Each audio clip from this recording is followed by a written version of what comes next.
Good morning, good afternoon, good evening 11th class students, मेरे प्यारे बच्चों। अब घर बैठे पढ़ाई होगी फोन पर, जब आईटी एक्सपर्ट वंश और कैमरामैन यश के साथ होंगे आपके अपने अमित सर लाइव। प्रीवियस लेक्चर में हमने आपको बताया J Thomson model of an atom, आपको हमने बताया Rutherford model of an atom, और आज बारी रहेगी Niels Bohr's postulate of an atom.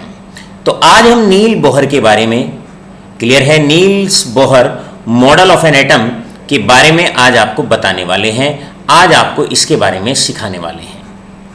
मेरे प्यारे बच्चों, सबसे पहले Niels Bohr model of an atom को स्टार्ट करने से पहले आइए जानने की कोशिश करते हैं जो प्रीवियस लेक्चर में बेसिक बातें हमने आपको बताई, और हमने आपको प्रीवियस लेक्चर में बताया कि रदरफोर्ड मॉडल का ड्रॉबैक क्या था।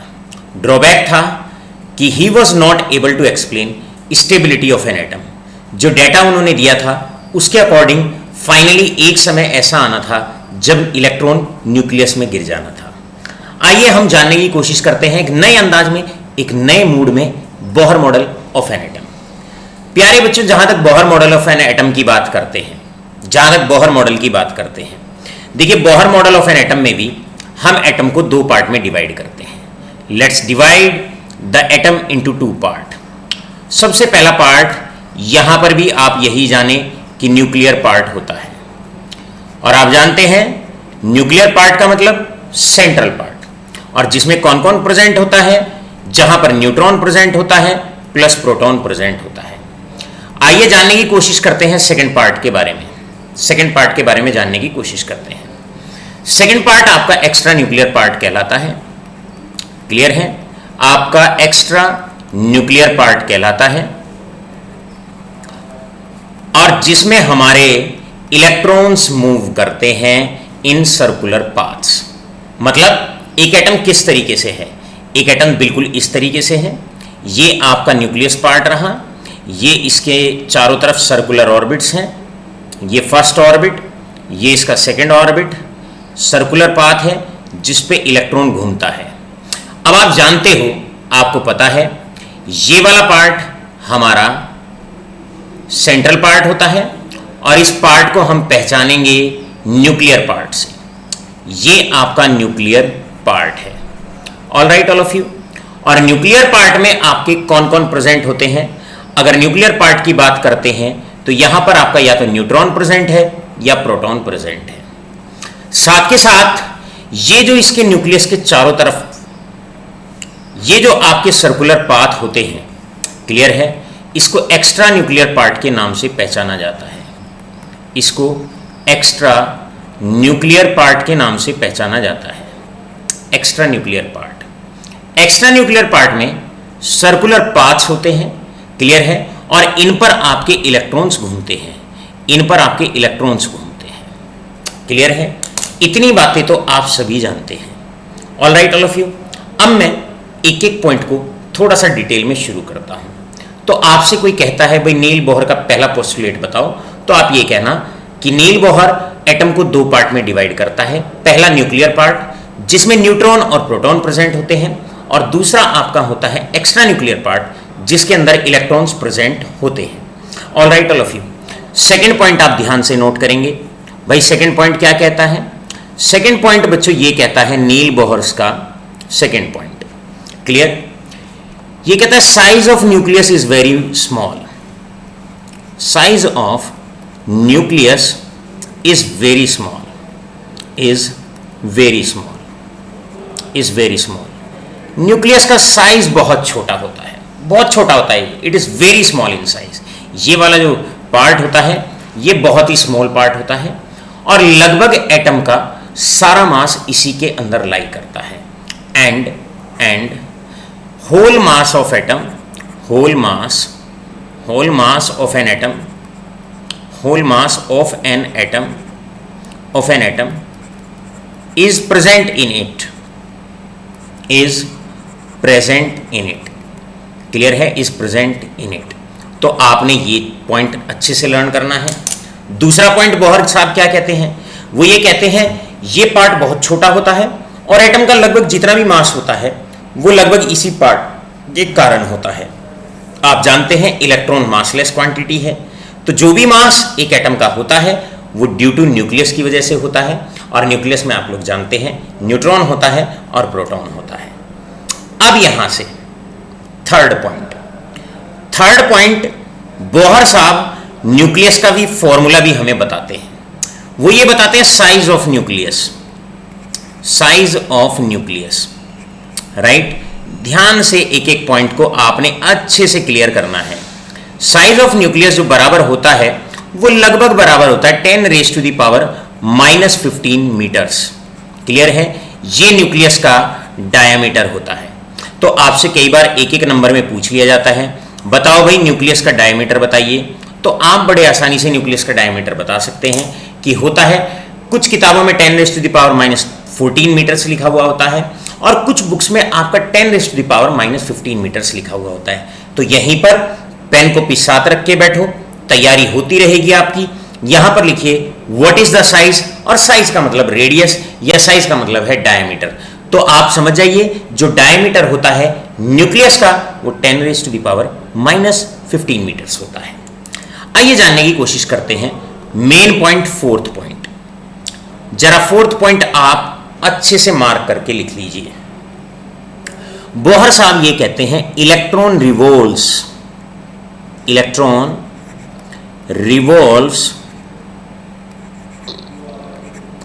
revolves in around the nucleus, revolves around the nucleus। अच्छे से ये पॉइंट लिखना है। 4 पॉइंट बहुत इंपॉर्टेंट है और आपको बहुत अच्छे से आने चाहिए। Around the nucleus in certain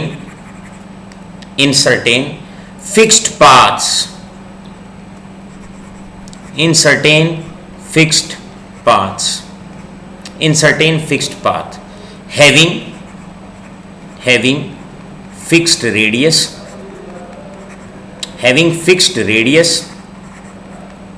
having fixed radius and energy। Clear है, called as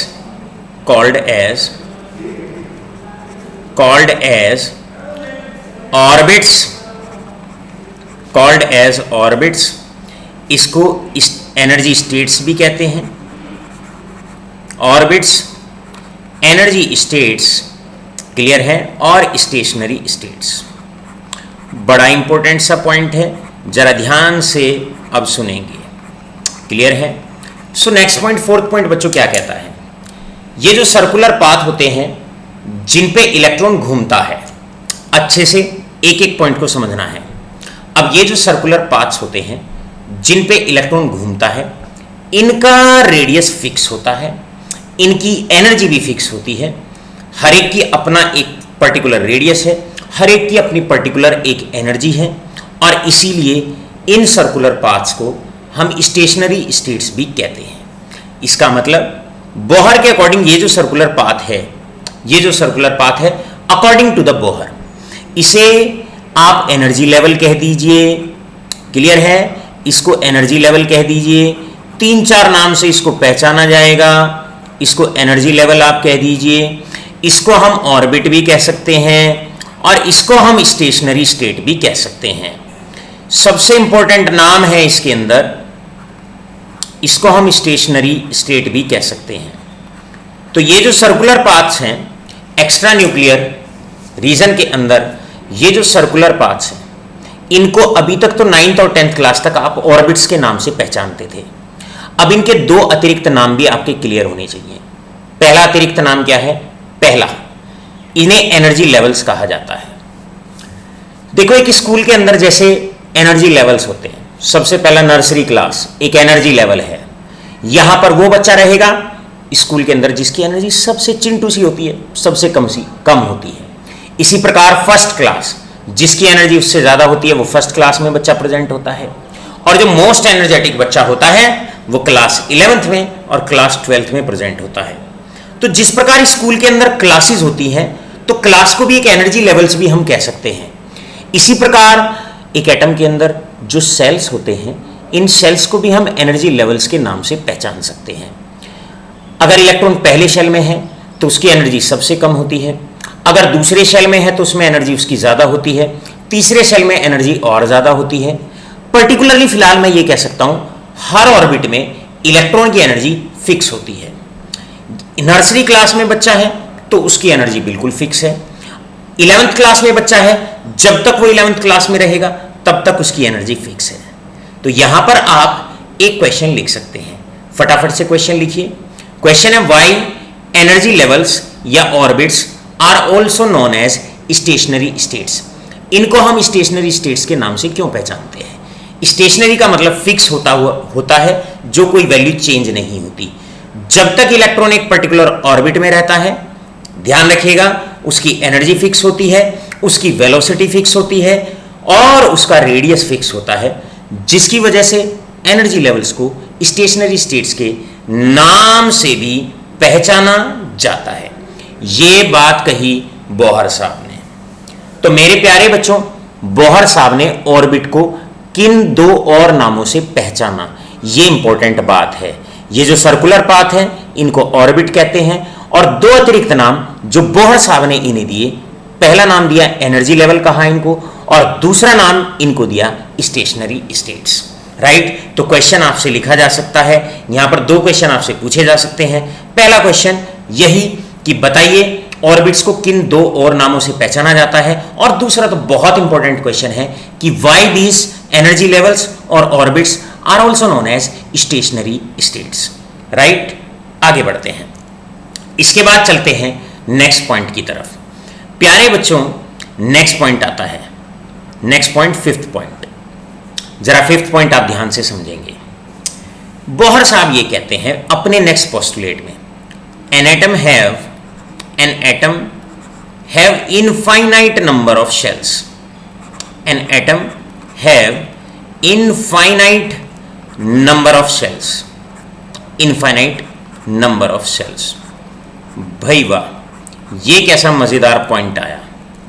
उन्होंने कहा कि एक एटम के अंदर इनफाइनाइट नंबर ऑफ शेल्स होते हैं। क्लियर है?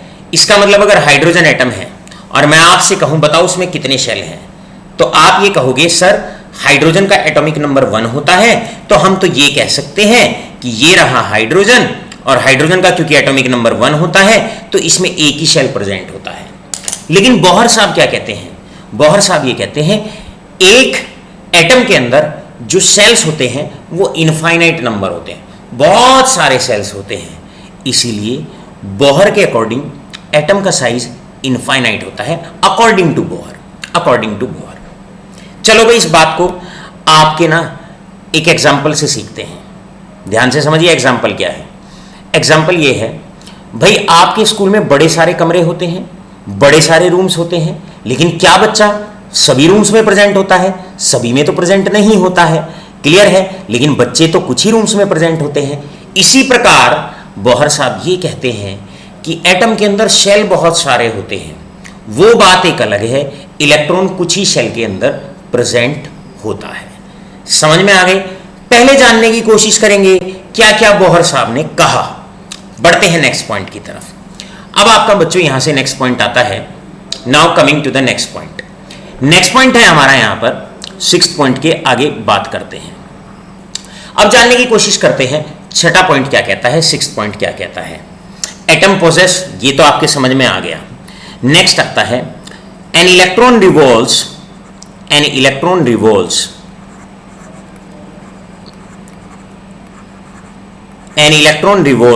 only in such orbits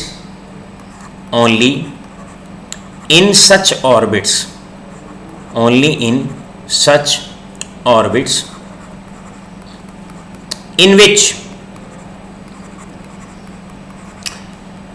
its angular momentum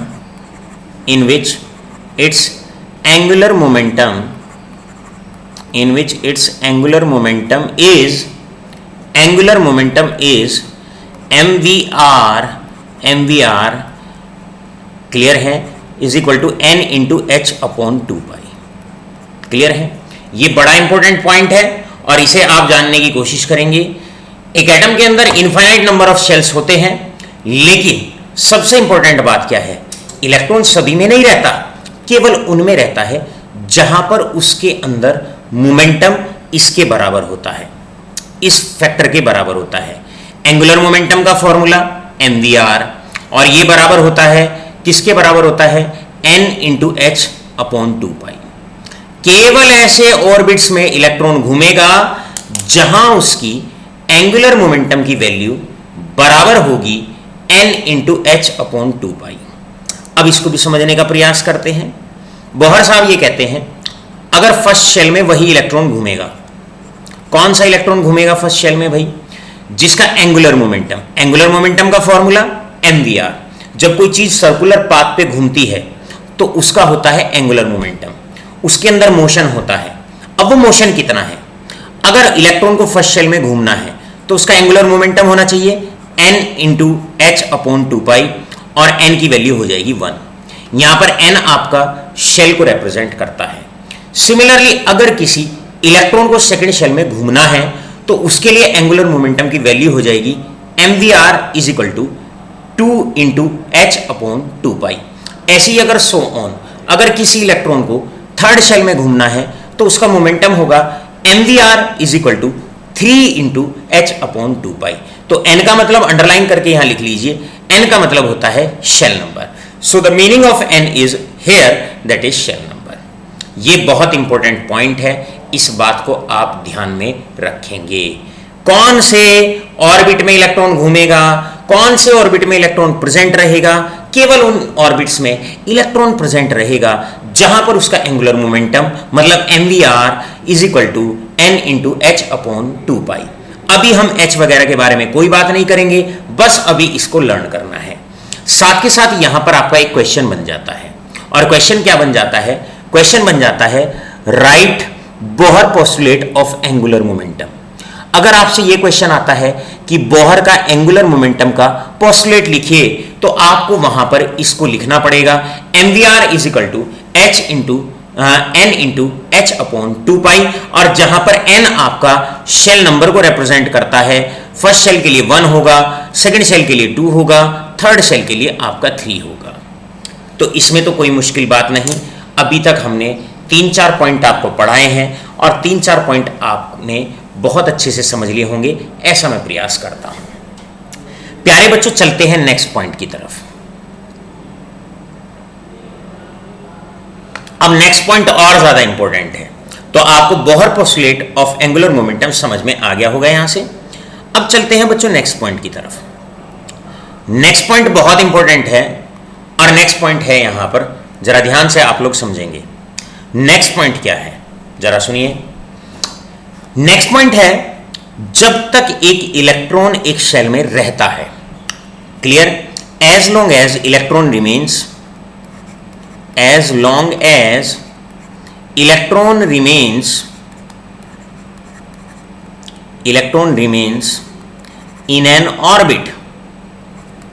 in an orbit, जब तक वो एक ऑर्बिट में रहेगा, it neither loses the energy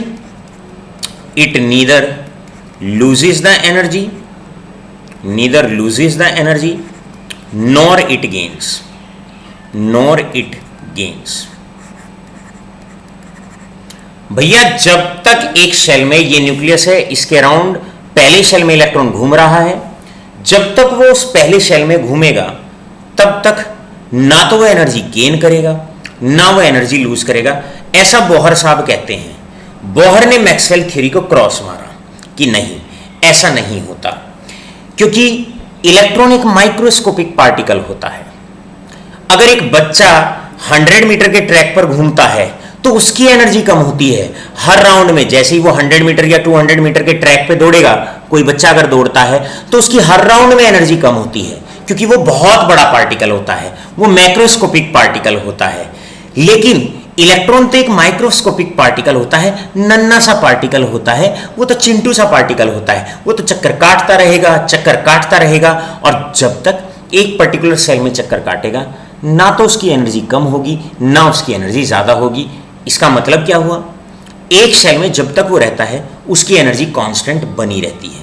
ठीक उसी प्रकार जैसे हवा के अंदर गैस के मॉलिक्यूल्स होते हैं, छोटे छोटे से मॉलिक्यूल्स होते हैं, लेकिन हवा तो हर समय बहती रहती है, हमेशा हर वक्त चलती रहती है, कभी भी हवा के पार्टिकल नीचे नहीं बैठते हैं, एयर के मॉलिक्यूल्स कभी भी नीचे नहीं बैठते हैं। तो बोहर साहब कहते हैं इलेक्ट्रॉन भी उसी के माफिक होता है, जब तक अपने एक सेल में रहता है तब तक ना तो वो एनर्जी गेन करता है, क्लियर है, और ना वो एनर्जी लूज करता है, क्लियर है। इसका मतलब उसकी जो एनर्जी होती है वो कांस्टेंट सी बनी रहती है, और जिसकी वजह से इलेक्ट्रॉन कभी भी अपने सेल से न्यूक्लियस में नहीं गिरेगा।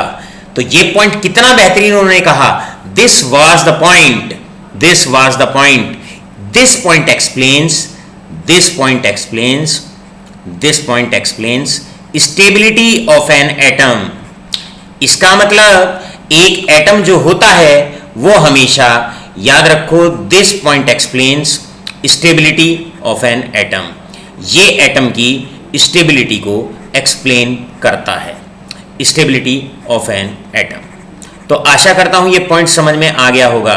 इसने तो मैक्सवेल की पॉइंट ही काट दिया। उसने कहा अरे भैया ये इलेक्ट्रॉन पर आप बड़े बड़े पार्टिकल्स वाली थियरी मत लगाओ। इलेक्ट्रॉन एक टाइनी पार्टिकल है, छोटा सा पार्टिकल है, कोई लड़का नहीं है, कोई बच्चा नहीं है स्कूल का जो दौड़ रहा है 100-200 मीटर के ट्रैक पर। ये तो छोटा सा पार्टिकल है, माइक्रोस्कोपिक पार्टिकल है, इसकी एनर्जी नहीं कम होती। ये तो बिना थके बिना हारे एक शेल में निरंतर राउंड मारता रहेगा, कभी भी न्यूक्लियस में नहीं गिरेगा। नहीं गिरेगा तो न्यूक्लियस अपनी जगह रहेगा, इलेक्ट्रॉन अपनी जगह रहेगा, हमेशा घूमता रहेगा, इलेक्ट्रॉन अपनी जगह, न्यूक्लियस अपनी जगह, एटम कभी टूटेगा नहीं। इसका मतलब एटम स्टेबल है। तो यहीं पर एक क्वेश्चन आप लगा के लिखिए, एक क्वेश्चन यहीं पर आप नोट कर सकते हैं। क्या है क्वेश्चन आपका, tell the Bohr postulate which explains the stability of an atom.